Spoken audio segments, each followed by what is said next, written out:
Hey guys, thanks for joining us on Role Play Games. My name is Lance, and today I'm taking a look at a brand new game coming to Kickstarter called Forgotten Depths. This is a new one from Void Knight Games. It is a 1 to 3 player game that takes roughly 1 to 2 hours to play. It is a fully cooperative game, so all the players are going to be working together to defeat the game itself.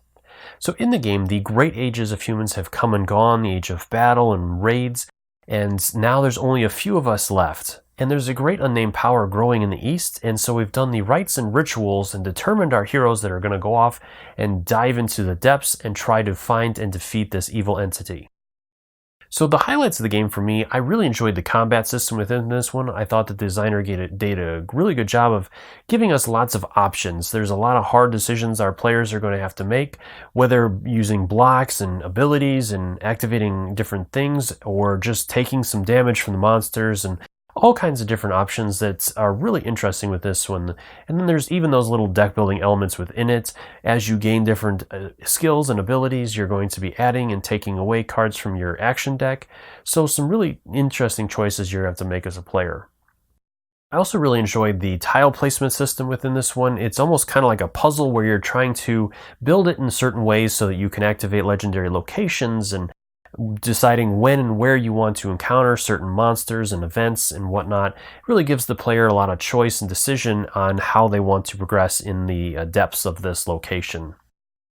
I also really enjoyed the artwork with this one. I kind of felt that it was old school, kind of like old D&D, and that's something that I would find in my grandpa's attic or basement, and I really thought it was interesting, and it really kind of immerses you within that environment of this nostalgia and this old kind of era of things come in the past and other players and other events that have come and gone. And so now you've discovered this game all over again. So I really thought that was really interesting. I'm not sure if that's what the designer was going for, but that's how I kind of felt with it. It was really a very interesting feeling for me. So these are just my opinions, of course. I'd love to hear from you guys in the comments below. Let me know what you guys think of this one. Is this one you're looking at backing? Why or why not? Let me know in those comments. I'd love to start a conversation with you guys.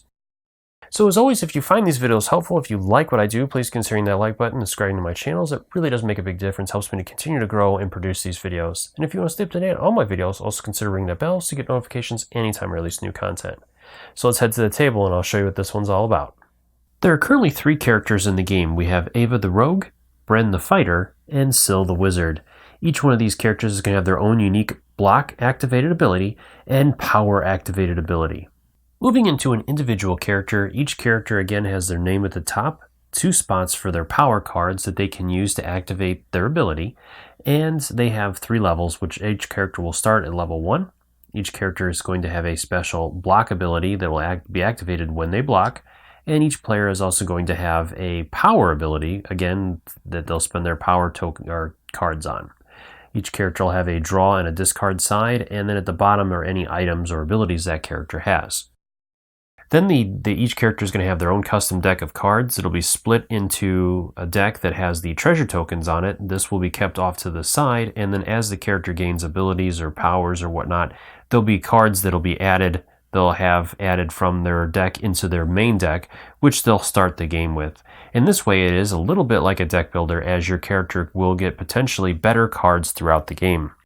Each character is also going to have a deck of ability cards that each one is going to give them a unique ability that they can have, such as this one will give us a block ability, so we'll have a choice between the 2 that we have. And each of these cards again will be illustrated with full color pictures just like the characters. And each one of these is going to do different things. We have all kinds of different abilities and skills. And then each character is also going to have a deck of treasure, which are different items and that. And again, to give you an idea of some of the artwork that it's going to look like. So some really nice stuff. And then each of the items, again, is going to have different abilities. They'll tell you how many hands they're going to use, as obviously you only have 2 hands to equip things with. And each one is also going to be worth experience points. If you don't need that item or don't want to use it, you can always discard that for the experience points that it grants you that you can use on other things. The game is also going to come with 3 ecologies or levels, and these are the ruins, the caverns, and then there's a third set, the subterranean. And each of these is going to have its own isolated set of cards, and then as you can see here, each one will have its own set of tiles that you're going to construct throughout the game, and I'll show you this a little bit later in the video. And these are going to have all kinds of different features on them, including putting them together to create like a puzzle to make legendary areas that you can be able to get all kinds of cool equipment from. There's treasures and monsters, secret passages, and different encounters that are going to come up throughout these. Then when you move over to the caverns, they're going to have different features such as the water and portals, and all of the artwork for these is subject to change. These are just for the prototype, so just keep that in mind as you're looking at these as well. As I mentioned earlier, each one of the ecologies is going to have their own set of cards, and this set is going to have a number of different cards in it. First, it'll have the monster cards that will make up that level, which each of the monster decks is going to have a variety of different monsters, including giant beetles and skeletons, warriors, and each one of these is going to be different, such as this one is just a single enemy, where these are going to be a group, so you're going to face off against 4 enemies, and then we also have pairs, so there's going to be a lot of different mechanics within these. Each enemy is going to grant you experience at the end, and based on the number of heroes, they'll have a number of hit points. And each enemy also has a power that will be activated when a power card is drawn from the enemy deck. Moving over to the next one, we have encounters that are going to be all kinds of different things. Some of them are going to be good, some will be tests, some will be traps, and again, all of these will be illustrated and beautifully colored. Then each level is going to have a stair guardian that will guard the entry to the next level. And then the final level is going to have the dark entity that is the ultimate bad, and you'll have to face that as well. Now, I don't want to give too much away, so this is just the one that I used in the full gameplay video, so if you're interested in checking that out as well, I have that link at the beginning. Definitely swing by and look at that. The final type of cards that they're going to have are the legendary locations, and these will be created by using those tiles that I talked about, and you're going to place those connecting, and there'll be a number of these as well in different formations. And I don't want to reveal these because all of them are pretty cool, but like for example with this one, there's 2 cards, so you'd resolve this card first, and then you'll resolve this card. Some of these will give special magic items, some of them will have more encounters where you're going to face off against enemies or make tests, and then each one is also going to give you experience points that you'll be able to use to level up your character, gain health back, and buy keys to explore the level you're on. And then, like I said, each one of these is going to function completely different as well. So when you go down into the caverns, you're not going to face the same enemies and have the same encounters and traps and that. Each one is going to be focused on the level that it is, or the ecology that it is. So the caverns will have enemies that are going to be a little bit more water-based and have some more stuff like that. So each level is going to be very, very different than the others. Alright, so the last thing I want to show you is the game in action. So each game is going to start with us starting on the starting tile, and then we're going to move around. So then again, we'll have that randomized deck of cards that we're going to build this location from. So each time we want to explore, we're going to flip over a card, and then we can place it on one of the open connections around the board. And again, we have to have a connection that is open to us. So if we have a location that is blocked by an enemy or encounter or something like that, we have to resolve that first before we can place a card in the following section. So let's place that one there, and let's keep going.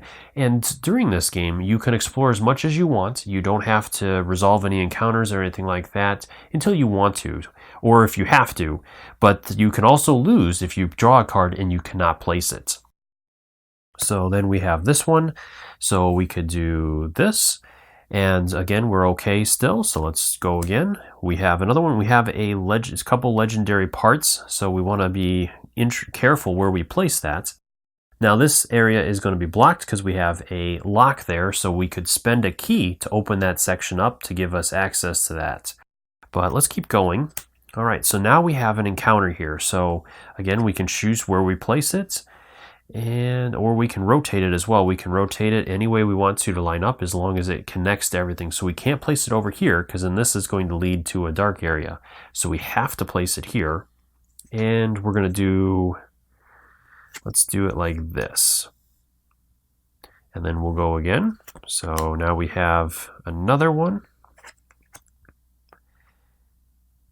And one more.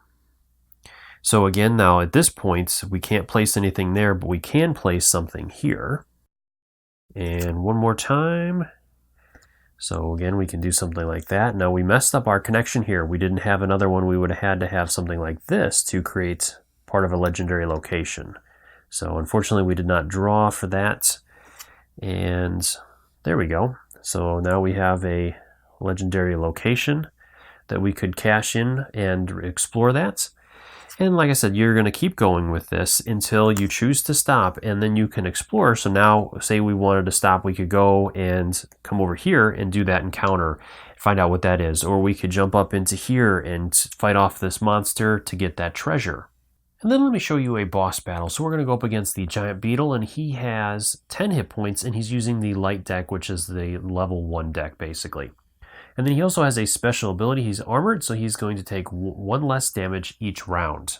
And he's going to be worth 1 experience point if we're able to defeat him. So to start off the round of combat, our character is going to draw 3 cards, and they're going to choose 2 of those cards to play.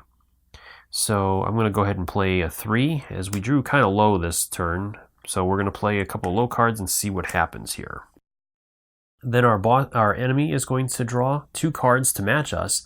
Now some of the enemies are also going to have a health state, as you can see here at the bottom of the card, and that's usually going to be for groups of enemies. And some of them will draw less cards or have us draw less cards and play, say, 1 card versus the enemy's 2 cards. And there'll be some dynamics with that as well. So then our enemy has a 5 and a 2. All right, so then there's a priority for the attacks. So first off, if we tie for an attack, we can block the entire attack. That is the top priority and will take precedence over anything else. So that would be our first option. Or if the second priority is if the enemy has a higher attack card than we have an attack card. In that situation, the enemy is going to do damage to us based on his attack value, and then we will hit back for the difference between the 2. So the difference between these 2 is a 2, so we would do 2 damage to our enemy, and he would do 5 to us. Again, with this, we can choose which one we want, so we could choose just to block the entire attack and not take any damage, or if we really need to do the 2 damage, we can choose to have the enemy hit us. So in this situation, we'll go ahead and block, and we will trigger our block ability, which says you may either deal 1 damage or take 1 damage to deal 2 damage. As our enemy does block 1 point of damage, the only option we have really is to take 1 damage and deal 2 to him to do 1 if we wanted to. So we're just going to do the 1 damage and not take any damage in return. At that point, then we'll discard our cards to our discard pile, and then we would start a new round with our enemy. So again, I'll show you one more example of this. So now that we have 1 card, we're going to draw back up to our hand of 3 cards. And we have a 5 and a 4. So a little better, but still our character does have more powerful cards in there. So let's go ahead and play the 5. Let's go ahead and play the 5 and the 4 and see what happens. So he has a 6 and a 4. So again, he played a higher card than us, and we do have that block that we could still do. But let's go ahead and take a chance. We know there's a lot of high cards in here, and we drew a lot of low cards. So let's go ahead and do a sneak. So it's going to cost us 1 of our power cards that's going to go into our discard pile. And then it says, after your action cards are played, look at the top card of your draw pile, and you may use it to replace 1 of the already played cards. All right, so we drew a 7. So in this situation, we can go ahead and swap these out, play this one here, and now again, we have that choice. We can either block the entire attack, or now that we have a higher card than our enemy, we can attack them and do damage. So in this situation, we're going to do 7 damage to our enemy. And then again, the difference between the 2, so 6 to 7 is 1, they're going to do 1 damage back to us. Now that is unless we are able to kill them. If we were able to kill him this turn, then we wouldn't take any damage in return. Well, I hope you guys found this video helpful in deciding whether or not you want to back this game. I would recommend it. I had an absolute blast with this one, really enjoyed the combat system and the way the game plays, and cannot wait to try some of the other levels with this one. As always, if you have any questions or comments, leave those in the comment section below and I'll do my best to answer them, or swing by the Kickstarter's main page and drop any questions you have there. I'm sure he would love to hear from you guys and is more than happy to answer any questions you have about the game. If you found this video helpful, if you like what I do, please consider hitting that like button and subscribing to my channel, as it really does make a big difference, helps me to continue to grow and produce these videos. Until next time, I'll see you guys later.